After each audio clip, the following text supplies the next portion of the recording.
This recording is protected by copyright. No part may be reproduced without the prior permission of the University of South Australia.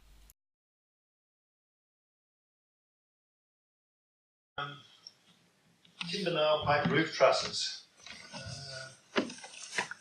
There's a situation has arisen where we were inspecting some roofs and we found that the plates, the timber nail plates, sorry, the steel nail plates were coming out of the timber, almost as if somebody had got an old chisel or a screwdriver and levered them out. But there was no scratches on them. There was no mechanical damage on them. To the extent that we looked in the roof of a residential care building with elderly people in it, and the apex plates at the top of the roof, there's the apex plate, up there, nail plate. They looked like that. Every single one of them in a line right along this roof. All the teeth had withdrawn in the top half of the plate and they just bent without any evidence of any human interference at all. That really sent us head scratching.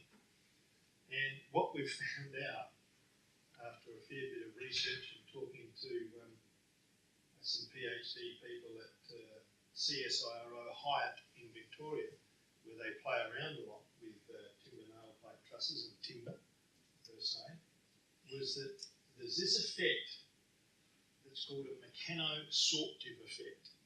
And what it means is the surface layer of a timber member will absorb and lose moisture. So it's a cellular structure timber, as we all know. And this sort of surface layer into which we impress our nail plates will have a variable moisture content. And if ever you've been, you probably won't have been at your ages, but if you've ever been up in a roof space in heavy wind-driven rain, you'll see all this mist coming in, if there's no sucking. You see all this mist coming in, and it's the wind, catching hold of the rain and blowing it inside the roof.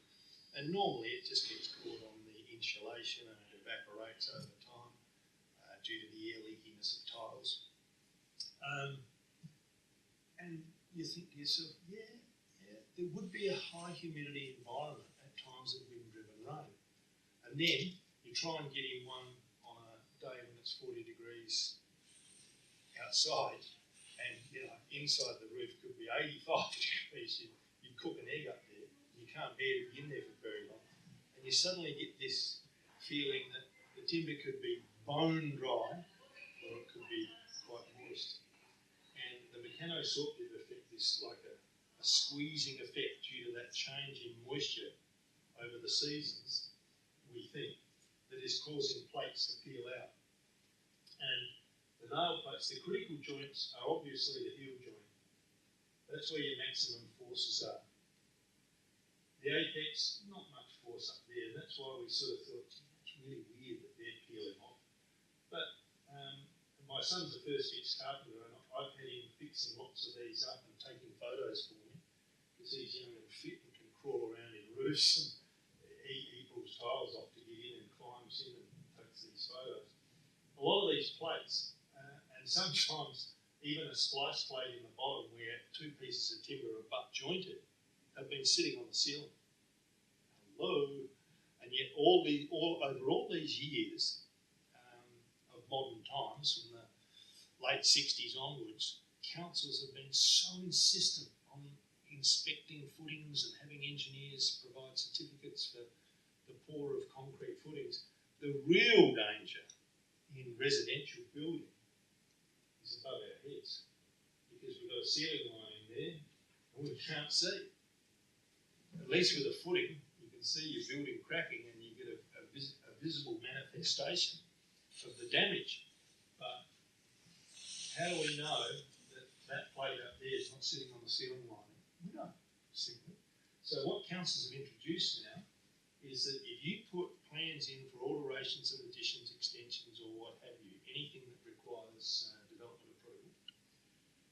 they will ask for a roof void inspection, a roof space inspection.